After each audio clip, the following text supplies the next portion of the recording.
प्रमोद बर' बिथाङा बावैसो राज्य सभानि बिसायख'थियाव बिथाङा कन्टेस्ट खालामनानै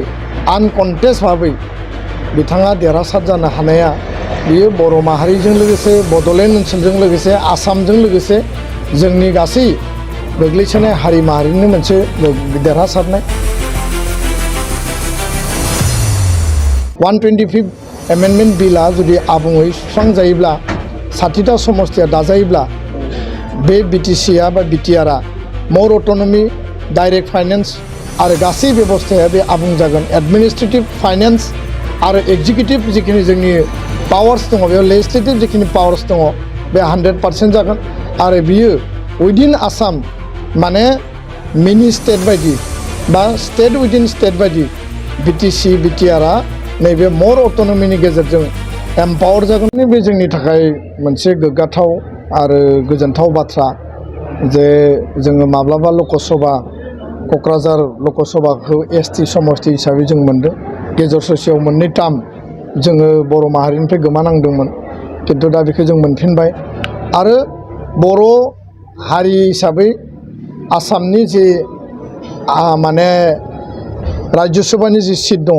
बे राज्य सभानि सिटआव सासे जोङो सम सम खथा मोनबोबाय थादों,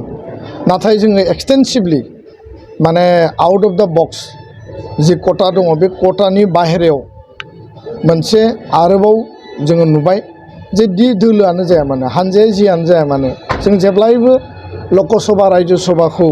बर'नि प्रतिनिधि हिसाबैसो नायबोदों, बर' माहारिनि सासे रिप्रेजेन्टेटिभ हिसाबै नायदों। मालाबा बिपिएफ दोलोनिफ्राय राज्य सभायाव थांदों, लकसभायाव थांदों, दिनै इउपिपिएल दोलोनिफ्राय लकसभा आरो राज्य सभायाव दङ सानै आरो एडिसनेलि प्रमोद बर' बिथाङा बावैसो राज्य सभानि बिसायख'थियाव बिथाङा कन्टेस्ट खालामनानै आनकन्टेस्ट भाबै बिथाङा देरहासार जानो हानाया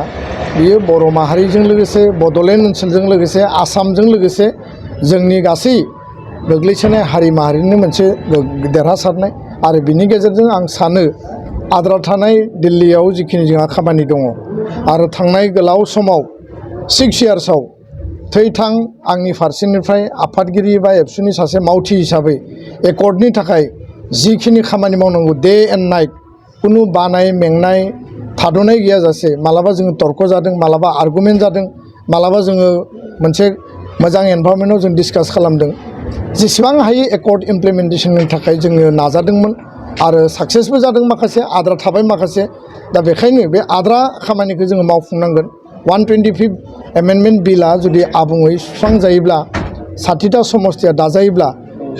बे बिटिसिआ बा बिटिआरआ मोर अट'नमि डाइरेक्ट फाइनेन्स आरो गासै बेबस्थाया बे आबुं जागोन। एडमिनिस्ट्रेटिभ फाइनेन्स आरो एक्जिकिउटिभ जिखिनि जोंनि पावार्स दङ बेयाव लेजिस्लेटिभ जिखिनि पावार्स दङ बे 100% जागोन आरो बियो उइदिन आसाम माने मिनि स्टेट बायदि बा स्टेट उइदिन स्टेट बायदि बिटिसि बिटिआरआ नैबे मोर अट'नमिनि गेजेरजों एम्पावार जागोन, अधिकारखौ मोनगोन आरो अब्लानिया जोङो बांसिन रायजो राजानि माहारिनि जिखिनि इस्युस आरो जेंना आरो जौगानायनि मेटार दङ, गोरिब गुन्द्रानि जिखिनि जौगानायनि बाथ्रा दङ बेखौ जोङो सुफुंनो हागोन, आंहा बेयाव बिसास दङ आरो बेखायनो 3 राज्यो सभायाव मोनसे मोननाय आरो आथिखालाव